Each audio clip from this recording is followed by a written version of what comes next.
Welcome in, everyone. Hi, Anne. Hello, Molly, Sherry, Elena. Always good to see you.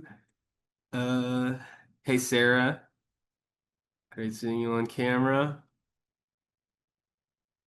Um, as always, we're curious as to where you're calling in from. If you want to type it in the chat, um, we'd love it if you would share. We're going to spend a few moments just letting folks into the room. And then we're going to jump into some introductory remarks and our mindfulness exercise.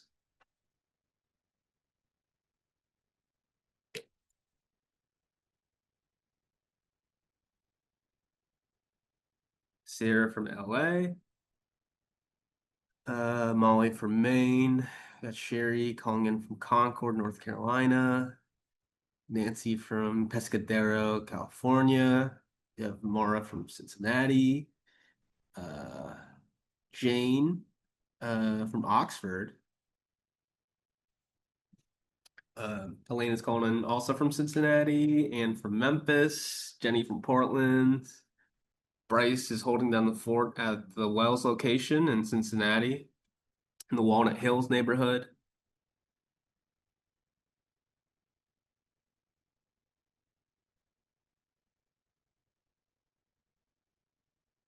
I'm glad to see some folks who have been attending all of the sessions that we've been hosting for National Poetry Month, and some new faces as well.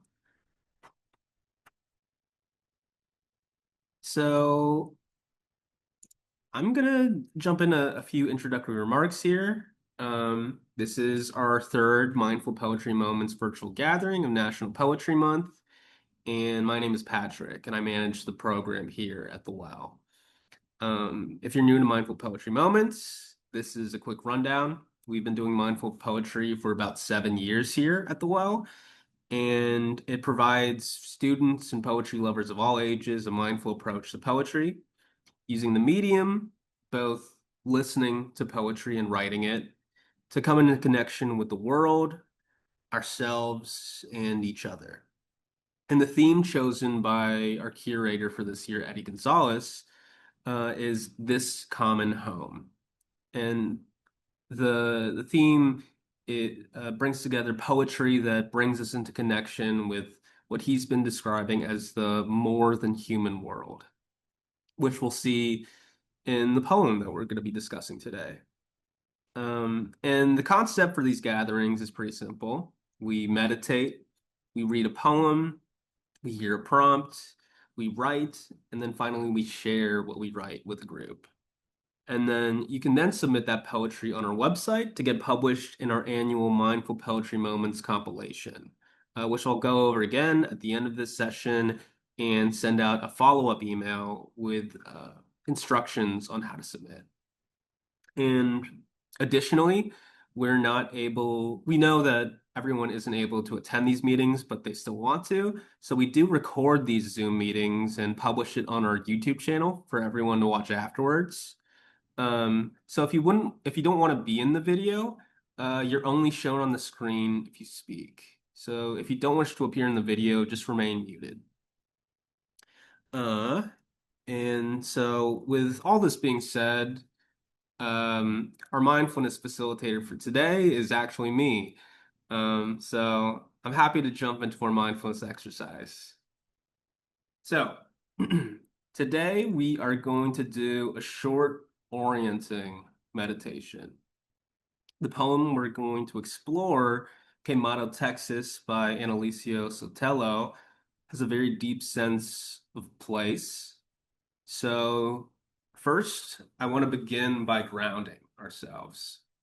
So place your feet on the floor,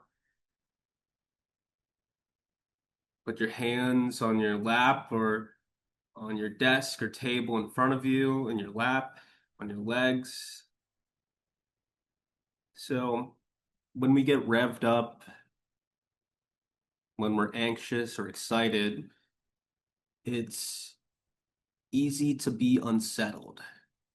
And I mean this like literally in the sense that we feel disconnected from the place we happen to be in. So our focus on placing our feet on the floor or against the surface on which you're sitting has the effect of literally grounding us. So I want us to focus right now on where your body meets the ground. I hope you feel a sense of place where your body is. You're exactly where you're at.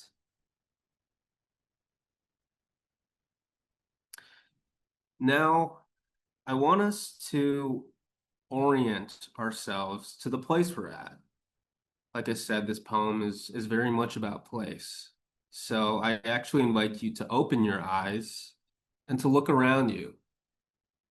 Take a look around the room you're in.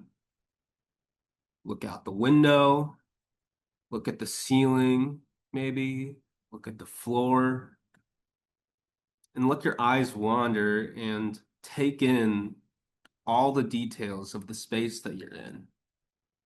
What are some details you've never seen before?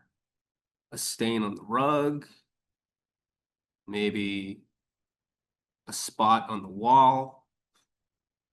I see a tangle of spider web from a vent.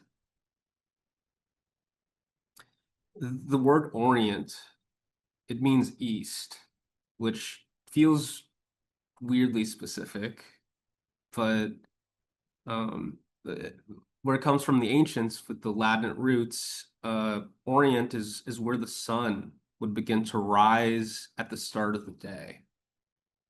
So orienting has several potent connections. Orienting is associated with the idea of beginning, since it points to the sun's start of the day at the eastern break of a horizon line. So, if you could straighten your spine, if it isn't already, sit up nice and tall, if possible, and if it's comfortable for you. This is sort of an action in beginning again. We're beginning again today with your body's rise at this moment.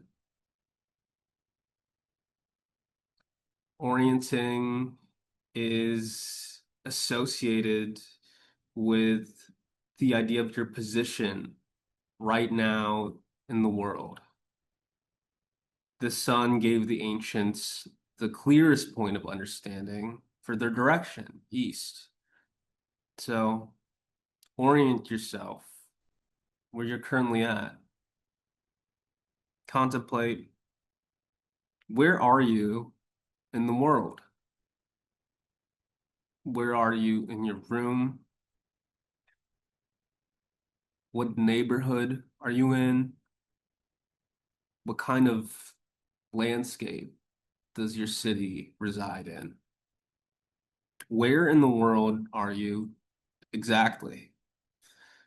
I want us to remind ourselves where we are right now. And finally, I want us to center ourselves in that place. So if you could place your hand on your belly, just below the belly button, around the center point of your body. When you take a deep inhale, feel the expansion of your body in your hand as you breathe in. Just take a deep inhale. You could feel your hand move as if it was against a balloon. When you take a deep exhale, feel the air exit and the deflation of your belly. And if possible, try and get your breath at an easy, even tempo. And I want us to spend the next minute just breathing, finding that even tempo and centering ourselves in this space.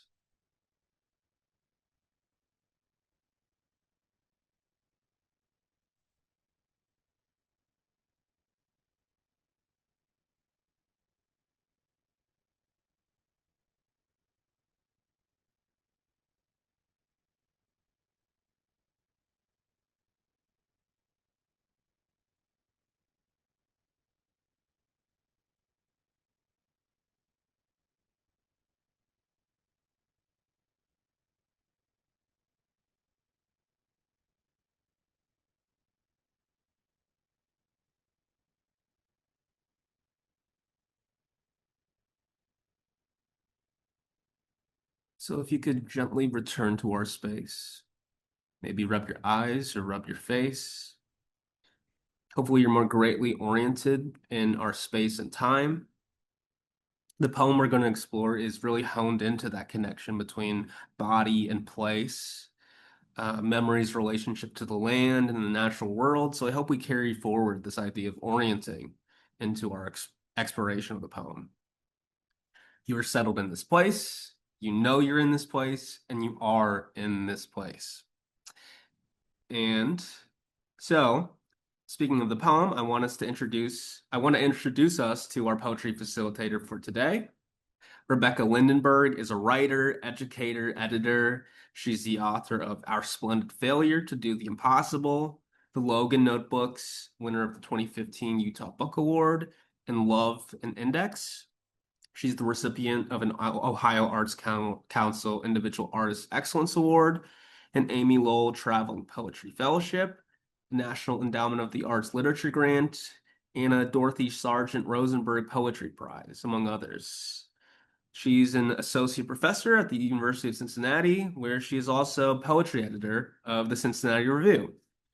And without further ado, I will hand it off to Rebecca.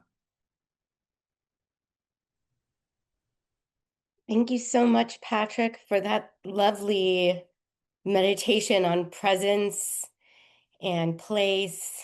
And hello to everyone. I'm so happy to be joining you here together in the virtual realm, but also in the poetry realm and the realm of language and imagination.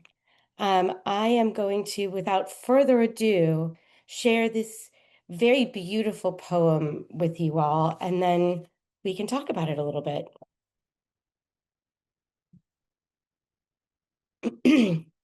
Quemado, Texas, by Analicia Sotelo. My grandfather vanished into the land of the yellow jackets, swerving in their upper kingdoms. The land of the rattlers, ensconced in the cool of a wide, flat rock. The dry land, where the grass is laden with a hungry hue, and the mesquites know their time to burn is coming. My grandfather's outline is at the welding station. The butterflies in cream and marigold accost the air with sentient beauty. The boots he wore harbor spiders in the living room, and his red paisley bandana, cured with sweat, calls the river line to attention. Today is a rare day. I have finally had the courage to tell him what the sky said to me all those years ago. That I am bound by its bloodline, though I can never know its true body. That I am, in essence, a peacock, neither native nor foreign, just an iridescence doing what nature demands. What a bunch of baloney, I hear him say with his signature humor, like a splash of grenadine as the sun pours its gold silt throughout the valley. All right.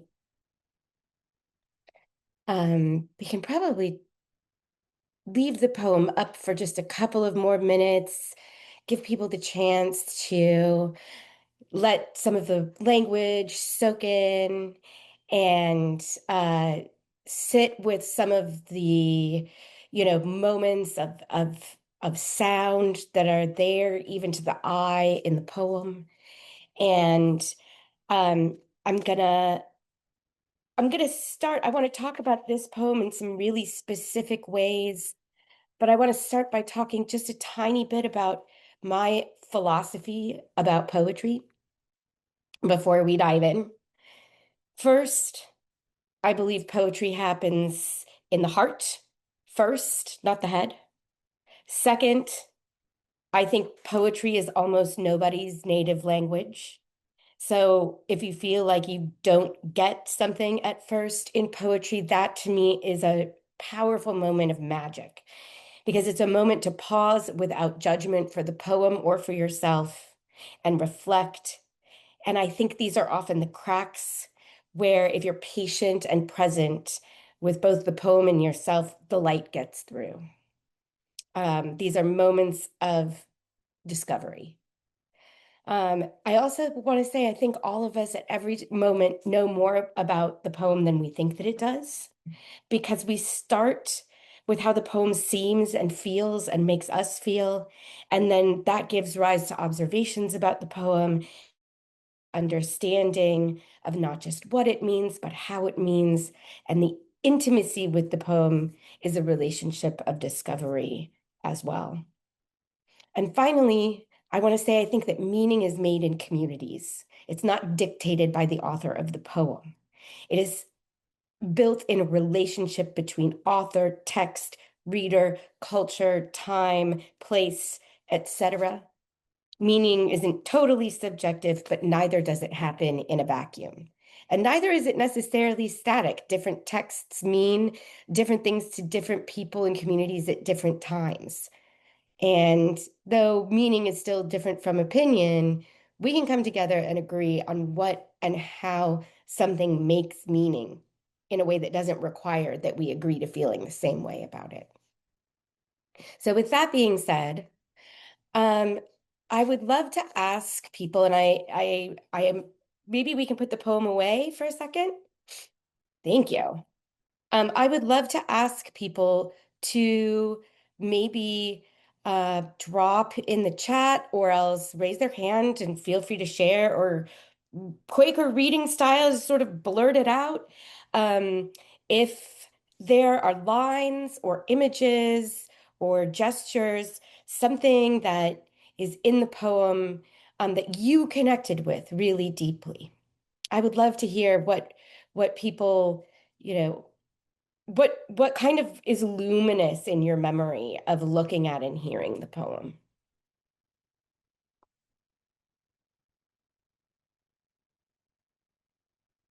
And in my view, it's hard for me to see people. So maybe, um, thank you. Thank you, Patrick.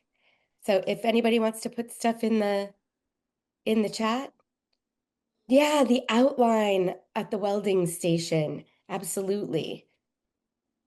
I was gonna, what really struck me was the color and imbibing all this yellow onto the grandfather, and then he is this peacock, and the difference between the two, but there's just such this lovely, deep, dark, like everything is about color and brightness, and like I can see Texas, I can see this Hmm. sort of like it is in place in these bright colors, but it's just such a beautiful, like bringing you back to him, kind of calling him out for being this poetic person against this, like this peacock against this just stark, fiery yellow marigold hues and just this dark. Anyway, it was beautiful. The color is what is just standing out to me in this poem. Like I've never read so much color in a poem before.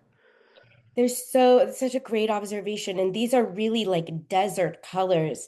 Yellow, the hungry hue, mesquite, the cream and marigold butterflies, the red paisley bandana. These are very warm colors. These are very, sometimes even the idea, even, and a few people have dropped this in the chat of the bandana being cured by sweat, like the heat of the desert has sort of cured this almost as you would cure flesh for like beef jerky or like carne asada. I think that there's something really powerful about that metaphor that's built into the language there. Anybody else? I think I got stuck, first of all, trying to understand what it means that he vanished into the land of yellow jackets. I got stuck there Mhm. and I had a hard time paying it under, like following the rest of the poem. But I keep sweeping my eyes over it, and what I'm realizing is I'm looking for some plot or some story or some deeper meaning, and I think she's just painting a picture. That's what I'm realizing. And so that's one thing I'm thinking about. And the other is that I'm from the Northeast, but I currently live in the Southwest, and the desert is this magical, foreign, exotic place to me, full and bursting of with life. And Yeah. I think it's interesting that I guess Quemado must be the town name, but it also means burned or burnt.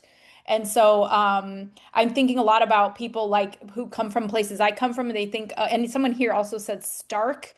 They think of the Hmm. desert is kind of the absence of, whereas actually it's completely teeming with life. We just, some of us Greenland people don't know how to look for it. Hmm. And the people who are from that area definitely know they know how to live off of it actually and be part of the richness of life in the desert. So those are the things that are going through my mind from this. What I'm seeing as a beautiful picture, I think, is how I have to accept this poem for me. Yeah, I have this, like, one of the things that I think really interests me about what poetry is able to do that other forms of writing aren't quite as good for, to be perfectly honest, is poetry is one of those art forms that's able to hold two seemingly opposing ideas in presence together in one space, right? And one of the things I think is really like haunting, but also very moving about this poem is how present the grandfather's absence is in the poem. So you have this really strong elegiac feel, meaning that it's sort of like an elegy, like a sort of mourning of the absence of the grandfather. But the more that she thinks about him in this ecosystem, the more he manifests, in the poem. And I think one of the really beautiful suggestions that the poem sort of makes is that he has vanished into this ecosystem so that he's sort of, and in vanishing, he becomes nowhere, but in becoming kind of identified with the ecosystem, he simultaneously becomes everywhere she looks, which I think is like a very, that's a very powerful, if you will, way to think about how we belong in and to the more than human world, and we become, associated with it by ourselves, by others who know us, by the ecosystem itself.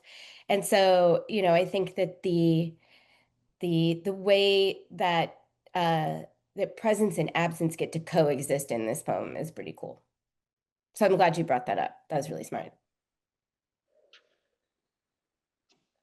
I also really like the like you're saying about the two sides. Like I got the thing that really overwhelmed me, and somebody just said about the yellow jackets, and I also wondered about the yellow jackets because the thing that really I felt was that the grandfather was really hard working, and I almost felt that the poet was, and I like the humor at the end when he said about baloney, and I almost felt like Mm-hmm.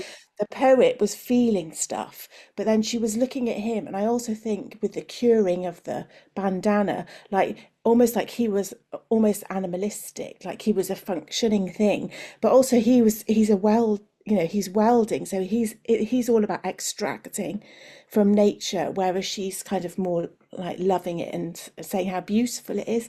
So I also love that contrast of like she loves him, but maybe there's a little part of her that's like, oh, you didn't see this part of what was around you. You were like extracting and working hard, and I kind of want to do a bit of that for you or something. I'm not sure. But yeah, I Yes, also, I I love super, that. like Jenny says about the yellow jackets, I so love that idea. So I think it's like a little wasp, but a yellow jackets for me is first and foremost like a working, like the Yeah. strikes in France. Yeah. Yeah, absolutely. Thanks. Well, and I think that, calling attention to all of the different little nuanced moments where the poem is sort of holding these two kind of seemingly opposed ideas together, whether it's yellow jacket, which could be this little insect, or it could be this garment we associate with labor and social class, I think there are all of these different moments that become complex and that enrich the poem and make it uh it's full of all of this really interesting doubling, right? Including one of my favorite moments where she says, neither native nor foreign, just an iridescence doing what nature demands, right? Like, so I think that there's this really interesting way in which, you know, the poem is really trying hard to bring our attention to the ways that things that we sometimes think of as not belonging together are in fact inextricably interconnected with each other and mutually defining of each other. There are hands up. Holly and then Stephen. I'm struck by the fact that everything about her grandmother, our grandfather is tying him to the landscape. Yes. And yet she's tying herself to the sky. And Mm. I thought maybe that's why he says, well, that's baloney. Because iridescence, the sky without body, is harder to define than the rattlers in the landscape or the yellow jackets or the welding or so I was struck by um, how she was defining her bloodline and how he had been. I thought that And was I interesting. love what you've said there. And I just want to, think about if we're thinking about the grandfather as being associated with the earth and Hmm. the speaker of the poem as being associated or associating herself with the sky. I think there's something really charming about the what a bunch of baloney I hear Right. him say with his signature humor being a moment in which like the poem and the poet are literally being like brought back to earth. It's a grounding sort of Mhm. gesture. It's like, stop thinking crazy. It's a, Mhm. um, and Exactly. with gentleness and with humor. I think that's a really smart observation. Stephen. Yeah, the line that got stuck with me was the line of the peacock. Mhm. I think it's saying that it doesn't matter where it's coming from and the land where it is right now. Um, doesn't matter if it belongs here, but it's just there to shine. Mm. Hmm. And I love that. I do. I mean, I love the idea of what the peacock comes to sort of represent in the piece, which is something that is both, just glowing with Yeah. beauty, right? But that is also weirdly out of place, not just in the desert, but also in the poem. And I think that that's one of the reasons that the gentleness of the grandfather's response is so charming, because the peacock really does take us someplace quite different than the rest of the poem had been going, and then she has to bring us home at the end of the poem, and the grandfather helps do that. So yes, it is. It is full of surprises, Wade. I love that. It absolutely is full of surprises, and I must say uh having uh having my expectations challenged line after line when I read a poem is one of the great pleasures of reading poems for me, for sure. So in the interest of all of our time, because I want to get to the reading prompt for this, um, I want to just point out a couple of other things that I think are really beautiful about this poem. I'm sure you could hear, but I want to, maybe we can throw the poem back up for just a moment, if that's okay. Thank you.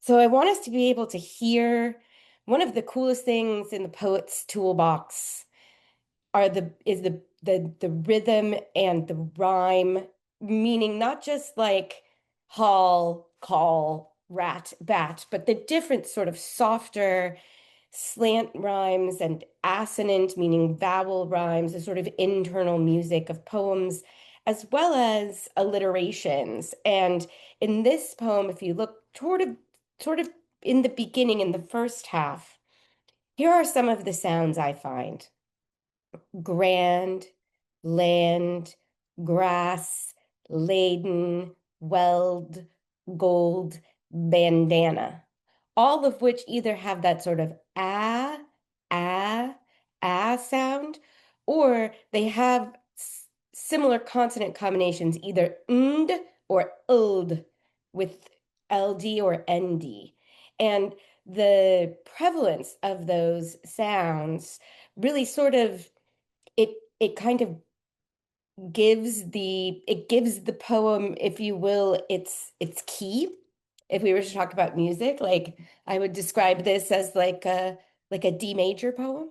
It kind of gives the poem its frequency. But then I also love how, as we get towards the end of the poem, even though some of those sounds sort of fade, and we've entered kind of a new idea with there's a turn in the poem at "today is a rare day," where the poem gets refocused on the present. After which, we get this really different set of sounds in the alliteration with B sounds: bandana, bound, bloodline, body, bunch, and baloney. And one of the things I like about that is the B sound is like a very plosive sound. So it kind of sounds like ba ba ba ba ba ba ba ba ba, right?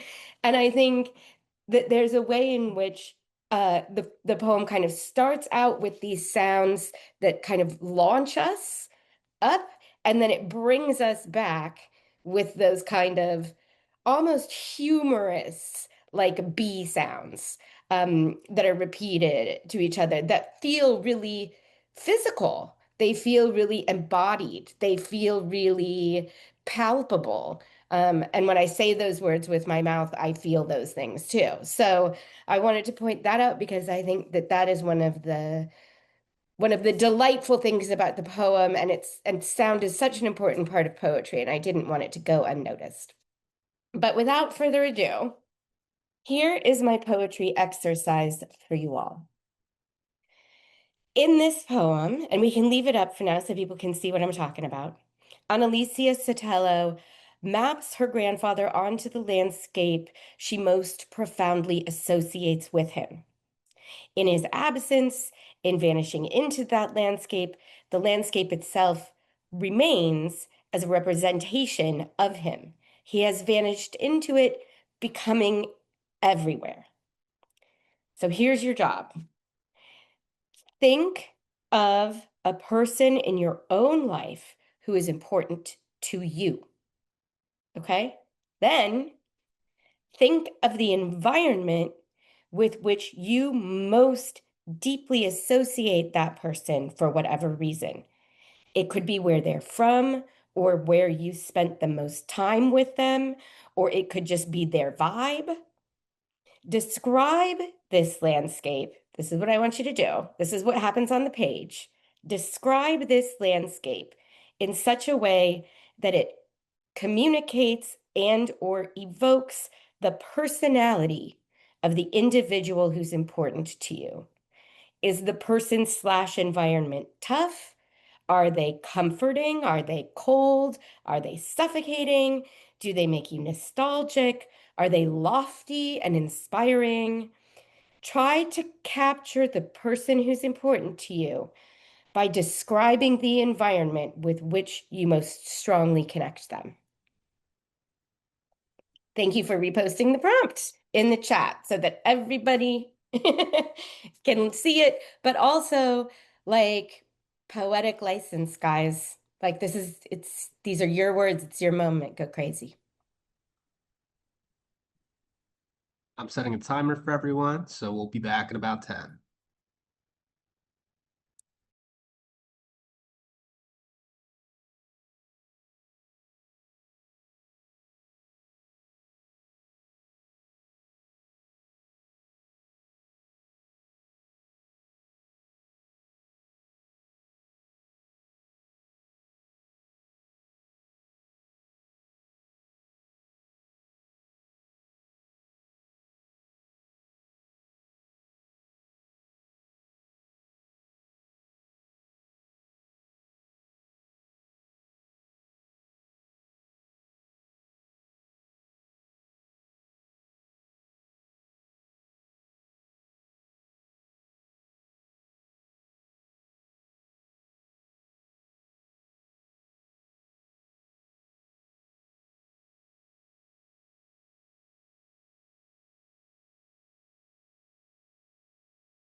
You have a little over a minute left for writing.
We could come to a stopping point. We will transition. I don't know what that sound was. That was funny. Um, we will transition into sharing whatever word came up, even if it's just a fragment of an idea, or if you just wanted to share what you're planning on writing about. Um, and Rebecca, would you be interested in picking people out?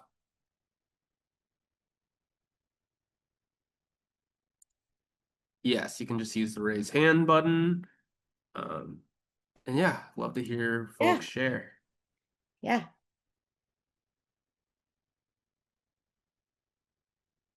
Yeah, Wade. All right. Some part of me will always be under the table in my grandmother's dining room. She lived in the lost 19th century world of Irish mothers, husbands and boys put to bed, a second dinner smaller on the stove masquerades as lunch for father. We came every Christmas, piled into the car, driving through the dark torrential rain along I-5, 55 miles an hour, 4.5 hours, 10 minutes to go. But I would stay up with her in my fort under the table, watching the last broadcasts of the night on the TV that she would roll into the room so she could watch from the kitchen. Sometimes she told stories about actors in the late night movies, but mostly she sang. Eventually, my holiday excitement would die down. I'd brush my teeth, maybe play with the margarine container on the edge of the sink, and then walk on all fours up the attic stairs, hand to hand, foot foot, to crawl into bed under the electric blanket. The house was full of treasure, and at night it was ours.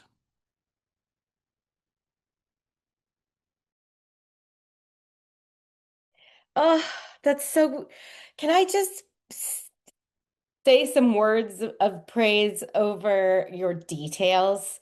Like the margarine container and the electric blanket, the under the table for there were so many wonderful, I think we would call them like authenticating details that sort of evoke and bring with such vividness to the scene that you're sort of setting here. And it's really, really hard to write, I find, about childhood without being corny.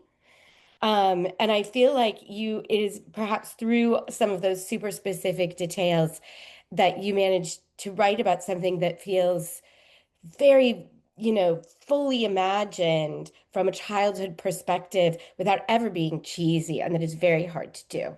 So well done. Well done. Holly.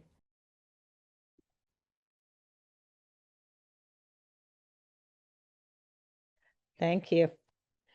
So I live in northern Minnesota on the shore of Lake Superior.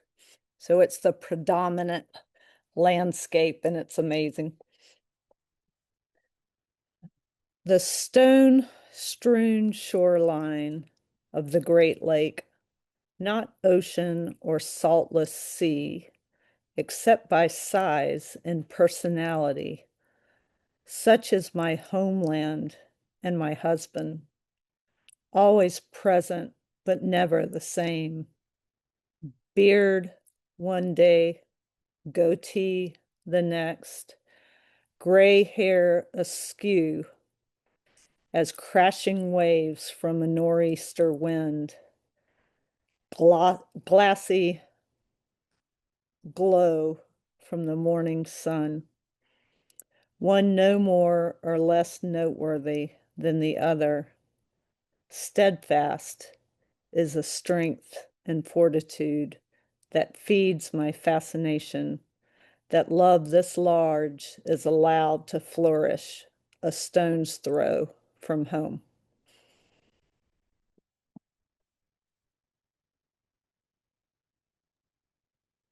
First of all, I love the way that that poem, I can feel the fascination that you mentioned, which I think is such a powerful emotion associated with love.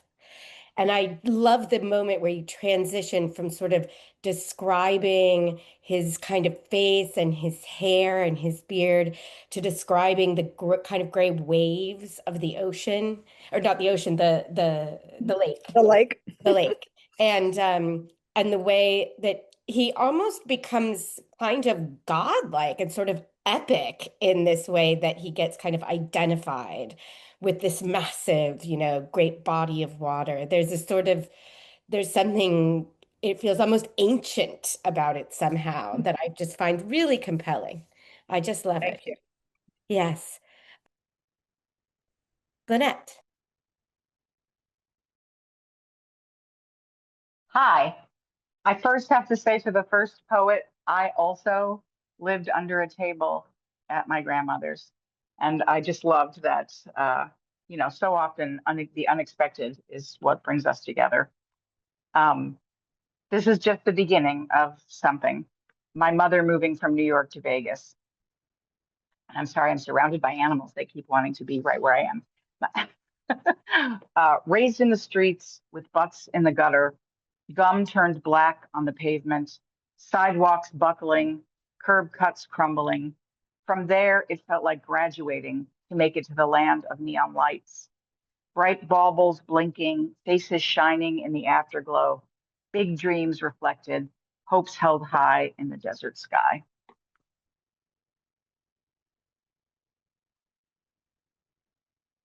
I love the strategy of the contrast that you're using there between like the landscape of New York and childhood and then the landscape of Vegas and like I don't know, this sort of American dreamish kind of bright lights, hopefulness. There's a really interesting, yeah, the black gum stands out to me as well. Like I think that it's like this move from something familiar but gritty to this move of someplace that sort of gleams with the imagination. I think that the contrast between those things is really effective. Thank you. Elena. Thank you, Rebecca. This is a work in progress. Most people think I just spit them out, but I'm still working on it. And I was playing with your mention of sound in the poem, the original poem. Okay. My mother has downcast eyes. Almost every photo of her echoes melancholy.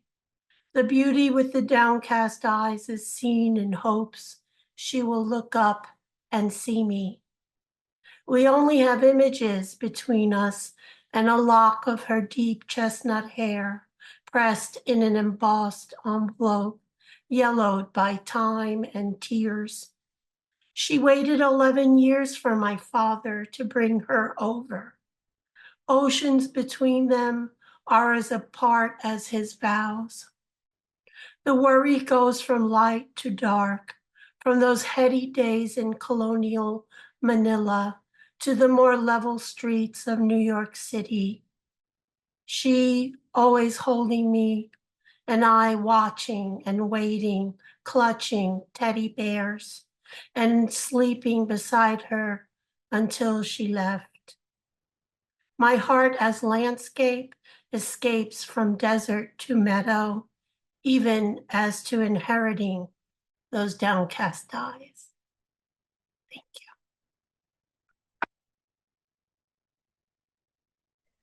That poem is so full of longing.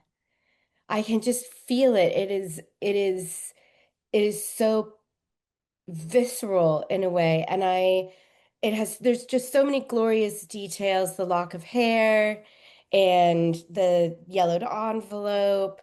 I mean, and these like, and the little, even something like the number of years waiting to be brought over is just, all together. This is a poem that comes together as much more than the sum of its parts. And I think there's right, especially when we're writing poems about family and migration. Place has such a profound and complicated like meaning in terms of like how we understand ourselves. And I think you capture that in a really interesting and nuanced way in that piece, Elena. Thank you. Jenny. Hi, thank you. Um, for someone who lives so close to a floral couch with technology shining across your thoughtful face, I see you instead with sun catching your wild frizzy hair, boot-cut jeans, enticing me into waters. Strong waves across every coast, even the banks of the Great Lakes.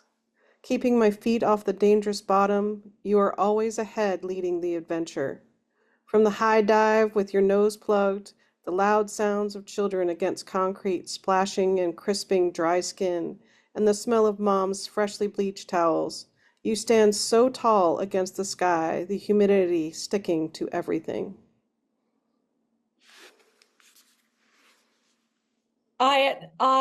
That's so fun. I mean, listen, like so many great details. One of the things I just want to say a word over is how many of our human senses you touch with that poem. So we get the sounds of it, we get the smells of the bleach on the towels, we get the feeling of plugging your nose to jump off of this big high dive and get that that falling feeling in the belly. And we get the image of the boot cut jeans, but also the tactile sense of like feet and ankles getting wet in waves. And I think it's hard to remember sometimes that imagery is not just our eyeballs, it's really all of our senses. So to be able to evoke so many is a real fun gift. Keep doing that.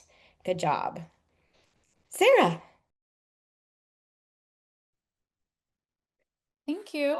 For everyone to know, the word avó means grandmother in Portuguese. My avó vanished into the green beans of her Connecticut summer backyard, grapevines struggling mightily to keep her as Portuguese as she knows she is, wind chimes calling from the screened windows. When she died, she left me stories about making dolls out of gourds from her family's fields in the countryside, about carrying water on her head to bring into the kitchen, the bathtub, the tank for scrubbing clothes. The oxen tending the fields, the cats taking up residence in multiple village homes.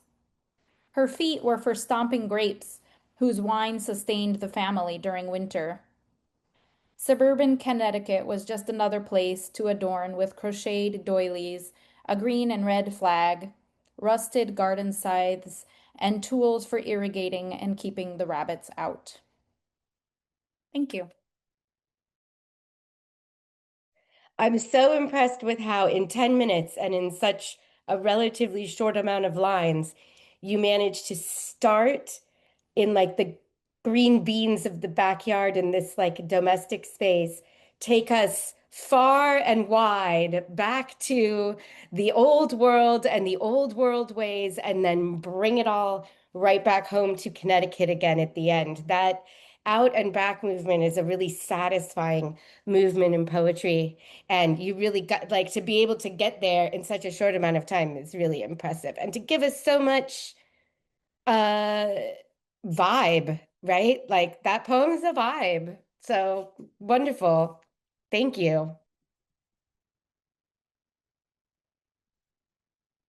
I just wanted to say thank you so much to everyone for sharing. Uh, as we always say, like it's always uh I guess not even at this point anymore, but it's so lovely to see like how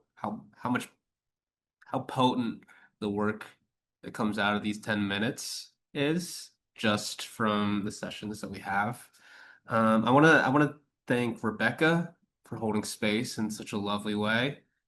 Um, I really hope to see Rebecca in more mindful poetry spaces.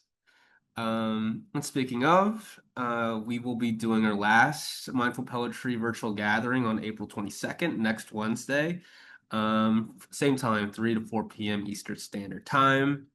And we will also be doing a craft workshop next week on Friday from 3 p.m. to 4:30 p.m. Eastern Standard Time. So please, I invite you, if you enjoyed the session, to come again next Wednesday and to submit your poetry too. I'm going to send a follow-up email to everybody who attended, and I really would love to see this lovely poetry published in our annual compilation. So I was wondering if someone would like to do a final reading of the poem to close out our session. Feel free to raise your hand. Um, Sarah, you want to do it? Sure, I'd be happy to. Thank you. Yeah. Bryce will share the poem on the screen and then you'll read us out. Okay, Quemado, Texas, by Analicia Sotelo. My grandfather vanished into the land of yellow jackets, swerving in their upper kingdoms. The land of the rattlers, ensconced in the cool of wide, flat rock. The dry land, where the grass is laden with a hungry hue, and the mesquites know their time to burn is coming. My grandfather's outline is at the welding station. The butterflies in cream and marigold accost the air with a sentient beauty. The boots he wore harbor spiders in the living room, and his red paisley bandana, cured with sweat, calls the river line to attention. Today is a rare day. I have finally had the courage to tell him what the sky said to me all those years ago, that I am bound to its bloodline, though I can never know its true body, that I am, in essence, a peacock, neither native nor foreign, just an iridescence doing what nature demands. What a bunch of baloney, I hear him say, with his signature humor, like a splash of grenadine as the sun pours its gold silt throughout the valley. Thank you so much, Sarah. And thanks again, everyone. Thank you, Rebecca. Thank you, everybody who attended and who shared and who listened. And we're just here today. Hope to see you next week, everyone. Thank you, Patrick. Bye. Thank you Bye, all. everyone.